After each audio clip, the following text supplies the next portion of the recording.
India Shopping Mall. Weddings and festive celebrations. సరికొత్త designs తో అద్భుతమైన కలెక్షన్. పహల్గామ్ తరహాలోనే పాకిస్తాన్ మరొకసారి మన మీద దాడి చేయడానికి కుట్ర పన్నుతోంది. ఇండియన్ ఆర్మీ సిద్ధంగా ఉంది. ఈసారి దెబ్బకు దెబ్బ తీస్తాం. ఈ మాటలన్నది ఆర్మీలో పనిచేస్తున్నటువంటి western army commander lieutenant general Manoj Kumar Katiyar ఈ మాటల్ని 1965 యుద్ధం జరిగి ఇప్పటికీ 60 ఏళ్లు పూర్తయిన సందర్భంగా జమ్మూ కాశ్మీర్లో జరిగినటువంటి మెగా ఎక్స్ సర్వీస్ మెన్ ర్యాలీలో మనోజ్ కుమార్ కటియార్ చేసినటువంటి వ్యాఖ్యలు. ఇలాంటి వ్యాఖ్యలనే మనం వారం రోజుల కింద కూడా చూసాము. ప్రపంచ పటంలో పాకిస్తాన్ ఉనికి లేకుండా చేస్తామని రక్షణ శాఖ మంత్రి రాజ్నాథ్ సింగ్ చెప్పారు. యాక్చువల్గా ఇప్పుడు లెఫ్టినెంట్ జనరల్ మనోజ్ కుమార్ కటియార్ ఏం మాటలు అన్నారు ఒకసారి చూద్దాం. और हमारा ये मानना है कि इस बार जो भी हम एक्शन लेंगे वो पिछली बार से ज्यादा हो. यही मैं आपको बतला रहा था कि हमारी पूरी तैयारी जारी है और हम पूरी तरह से तैयार हैं. और जो चीजें हम पिछले ऑपरेशंस में जब हमने एक तरीके से जब सीज फायर हुआ था, युद्ध विराम हुआ था, तो अभी आप ये मान के चलिए हम उसके आगे की कार्रवाई करेंगे. यानी कि अभी और कुछ हम आगे बढ़ के करेंगे. जो पिछली बार हुआ था उससे भी ज्यादा होगा. It has to be more deadlier. There is no doubt in that. It has to be more deadlier.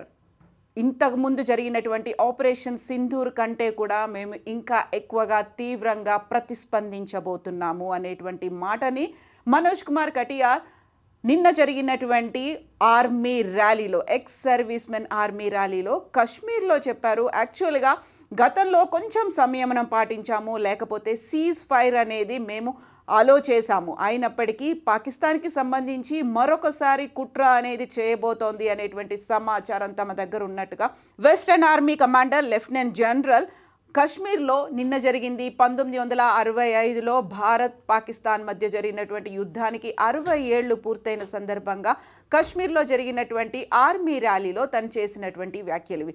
కరెక్ట్గా విజయదశమి తర్వాత రక్షణ శాఖ మంత్రితో పాటుగా ఆర్మీ చీఫ్ అలాగే ఎయిర్ ఫోర్స్ చీఫ్ కూడా చెప్పినటువంటి మాటలు ఇవే. గతంలో మేము లాంగెస్ట్ కిల్ అనేది నిర్వహించాము. అంటే పాకిస్తాన్లో 300 కిలోమీటర్ల వరకు వెళ్ళి మేము అక్కడ ఉన్నటువంటి రక్షణ స్థావరాలని మేము ధ్వంసం చేసి వచ్చాము. ఆల్మోస్ట్ 9 స్థావరాలని ధ్వంసం చేశాము. కాకుంటే కొంచెం సంయమనాన్ని పాటించాము, సహనాన్ని చూపించాము. ఈసారి మాత్రం అలాంటి పరిస్థితే లేదు. ఒక అటెంప్ట్ జరగబోయింది, దాన్ని మేము తిప్పికొట్టాము. ఎట్ ద సేమ్ టైం ఇప్పుడు అలాంటి తరహా దాడియే చేయడానికి పాకిస్తాన్ సిద్ధంగా ఉంది అనేటువంటి మాట ఇప్పుడు తీవ్ర స్థాయిలో ప్రకంపనలు అయితే సృష్టిస్తోంది. యాక్చువల్గా ఈ సంఘటన అనేది మారణ హోమం సృష్టించాలని వాళ్ళు పదే పదే కాచుకొని కూర్చున్నారు. మనం అలర్ట్గా ఉండాలి. నేను మాటిస్తున్నాను, భారత ఆర్మీ సిద్ధంగా ఉంది. పాకిస్తాన్ ఎలాంటి ఘటనలకు పాల్పడినా మేం సమర్థవంతంగా తిప్పికొడతాం.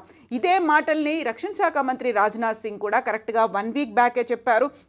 అవే మాటల్ని మనోజ్ కుమార్ కతియార్ కూడా మళ్ళీ రిపీట్ చేయడం అనేది యాక్చువల్గా అక్కడ ఏదో జరగబోతోంది. పాకిస్తాన్ ఇలాంటి ప్లాన్స్ ఏదో చేస్తుంది, వాటికి సంబంధించినటువంటి ఇంటెలిజెన్స్ సమాచారం అనేది మా దగ్గర ఉంది అన్నట్టుగా మనోజ్ కుమార్ కతియార్ చెప్పినటువంటి మాటల్ని బట్టి తెలుస్తోంది. 1965లో ఇండో పాక్ యుద్ధానికి 60 ఏళ్లు పూర్తయిన సందర్భంగా జమ్మూ కాశ్మీర్లో ఎక్స్ సర్వీస్ మెన్ మిలిటరీ సిబ్బంది సంయుక్తంగా నిర్వహించినటువంటి ర్యాలీలో చేసినటువంటి వ్యాఖ్యలు ఇవి.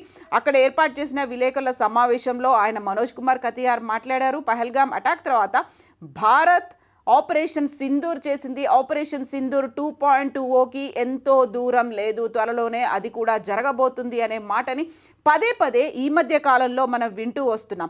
యాక్చువల్గా ఆపరేషన్ సింధూర్కి సంబంధించి ఎలా స్ట్రాటజీ ఉంది, తాము ఎలా ఆ రోజు అటాక్లను నిర్వహించాము, ఒక లాంగెస్ట్ కిల్ ఎలా జరిగింది అనే దానికి సంబంధించి కూడా మనోజ్ కుమార్ కతియార్ ఈ ఎక్స్ సర్వీస్ మెన్ ఆర్మీ ర్యాలీలో ఆయన వివరాలని అందించారు. అందులో ఆపరేషన్ సింధూర్ విజయానికి కారణం కేంద్ర ప్రభుత్వ మద్దతు, ఆర్మీ ప్రణాళిక, మాజీ సైనికుల అడ్వైస్, స్థానిక ప్రజల సహకారం ఉంది. వీటన్నిటితోనే ఆపరేషన్ సింధూర్ అనేది సక్సెస్ఫుల్గా జరిగింది అనే మాటని అందరూ కలిసికట్టుగా పనిచేస్తేనే ఆపరేషన్ సింధూర్ సాధ్యమైంది.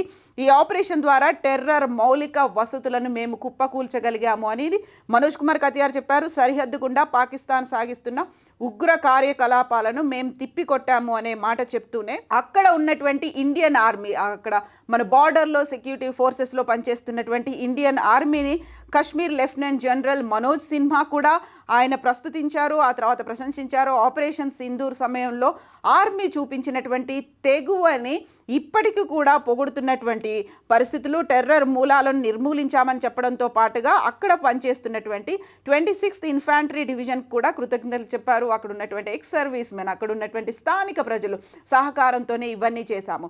బట్ ఇప్పుడు ఎందుకు ఆపరేషన్ సింధూర్ 2.0కి సంబంధించి ప్రతిసారి పదే ఆర్మీ అధికారుల నుంచి, ఉన్నత స్థాయి అధికారుల నుంచి ఎందుకని ఇలాంటి అలర్ట్స్ అనేవి వస్తున్నాయి? దాంతోపాటుగా ఇప్పుడు ఎందుకు ఇంత వైరల్గా అవుతుంది? ఎట్ ద సేమ్ టైం ఒక బిగ్గెస్ట్ స్టేట్మెంట్, పహల్గామ్ తరహాలోనే ఇంకొక దాడి జరిగే అవకాశం ఉంది, పాకిస్తాన్ అలాంటి కుట్ర పన్నుతోంది అనేది ఒక సివియర్ వార్నింగ్ అనేది ఇచ్చారు. ఒక సీరియస్ వార్నింగ్ అనేది అయితే వచ్చింది రక్షణ శాఖ మంత్రి రాజ్నాథ్ సింగ్ దగ్గర నుంచి. ప్రపంచ పటంలో పాకిస్తాన్ ఉనికి లేకుండా చేస్తాము, భగవంతుడు అనుగ్రహం మా మీద ఉంటుంది, ఆ అవకాశం మాకు వస్తుంది అనేటువంటి కాన్ఫిడెన్స్. ఖచ్చితంగా పాకిస్తాన్ ఏదో ఒకటి చేసి తీరబోతోంది, దాన్ని మేము సమర్థవంతంగా తిప్పికొడతాము. గతంలో చూపించినటువంటి సహనం, సంయమనం ఈసారి ఉండబోదు, డెడ్లియెస్ట్గా ఉండబోతోంది.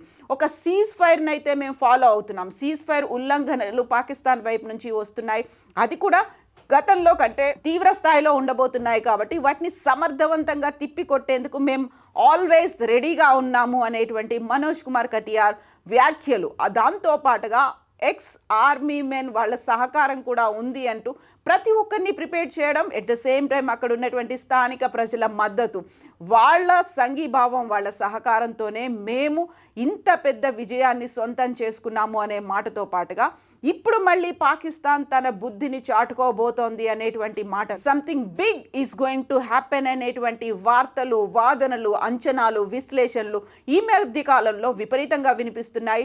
అది కూడా పాకిస్తాన్ కనుక ఒకవేళ ఏదైనా చెయ్యాలి, ఒక అడుగు ముందుకేయాలంటే పాస్ బటన్ని మేము ప్రెస్ చేసి ఉంచాము. ఆ పాస్ బటన్ని ఇప్పుడు సహనం, సంయమనంతో ఉన్నాం. బట్ అలాంటి పరిస్థితులు మళ్ళీ మేము పునరావృతం చేయబోము అనేటువంటి మాట ఇండియన్ ఆర్మీ దగ్గర నుంచి, ఎయిర్ ఫోర్స్ దగ్గర నుంచి వస్తుంది. అదే మాటని ఇప్పుడు ఆర్మీలో ఉన్నటువంటి ఉన్నతాధికారి కూడా చెప్పడం అనేది. సో ఏదైనా జరగబోతోందా? ఎందుకని ఇంత తీవ్ర స్థాయిలో పదే అదే మాటని చెప్పబోతున్నారు? పాకిస్తాన్ ఇప్పటికీ కూడా తన బుద్ధిని మార్చుకోలేదా? అక్కడ ఉన్నటువంటి మిలిటరీలు కావచ్చు, లేకుంటే అక్కడ ఉన్నటువంటి సైనికుల దగ్గర నుంచి, ఆర్మీ నుంచి ఏదైనా ముప్పు అనేది పొంచి ఉందా? అది కూడా పహల్గామ్, కశ్మీర్కి సంబంధించి ఇంకోటి ఏదో జరగబోతుందా? ఇలాంటి సమాచారాలన్నీ ఉన్నాయి. కాబట్టి అక్కడ ఉన్నటువంటి ఎక్స్ ఆర్మీతో పాటుగా ప్రజలు, ఆ తర్వాత అక్కడ ఉన్నటువంటి ఆర్మీని కూడా సంసిద్ధం చేసేటువంటి ప్రక్రియ ఏదైనా మొదలైందా? ఇవన్నీ కూడా ఇప్పుడు సోషల్ మీడియాలో వినిపిస్తున్నటువంటి వాదనలు. బట్ మేమైతే సంసిద్ధంగా ఉన్నాము. ఆపరేషన్ సింధూర్ 2.0కి ఎంతో దూరం లేదు. భగవంతుడి అనుగ్రహం కూడా మా మీద ఉంది. పాకిస్తాన్ని ప్రపంచ పటంలో లేకుండా చేస్తాము, ఉనికి అనేదే లేకుండా చేస్తామనే మాటలు మాత్రం పదే వినిపిస్తూ వస్తున్నాయి. యాక్చువల్గా ఇప్పుడు ఎందుకని ఈ విజయదశమి నుంచి దీపావళి మధ్యలో ఇలాంటి వాదనలు ఎందుకు వినిపిస్తున్నాయి? యూజువల్గా మనం విజయదశమి కావచ్చు, దీపావళిని కావచ్చు జరుపుకునేది చెడు మీద మంచి సాధించినటువంటి విజయానికి గుర్తుగా. ఆల్రెడీ ఆపరేషన్ సింధూర్ అనేది ఒక చెడు మీద మంచి సాధించినటువంటి విజయంగా విజయదశమి సమయంలో చెప్తే, దీపావళి సమయానికి అది మళ్ళీ రిపీట్ అవుతున్నాయి ఈ మధ్యకాలంలో విపరీతంగా. అలాంటి వ్యాఖ్యలే ఆర్మీ వైపు నుంచి, రక్షణ శాఖ నుంచి వస్తున్నాయి. కాబట్టి అలాంటిది ఏమైనా దీపావళి లోపే జరగబోతుందా అనేటువంటి విశ్లేషణలు కూడా వినిపిస్తున్నాయి. యాక్చువల్గా ఆపరేషన్ సింధూర్ 2.0తో పాటుగా పహల్గామ్ లాంటి ఒక కుట్ర జరగబోతోంది, అక్కడ జరిగినటువంటి ఉగ్రదాడి లాంటి కుట్ర ఇంకోటి జరగబోతోంది అనేటువంటి ఈ వార్తలు, అది కూడా స్వయంగా ఆర్మీ చీఫ్లు చెప్తున్నటువంటి వ్యాఖ్యల నేపథ్యంలో మీరేమనుకుంటున్నారో కామెంట్స్ రూపంలో తెలియజేయండి.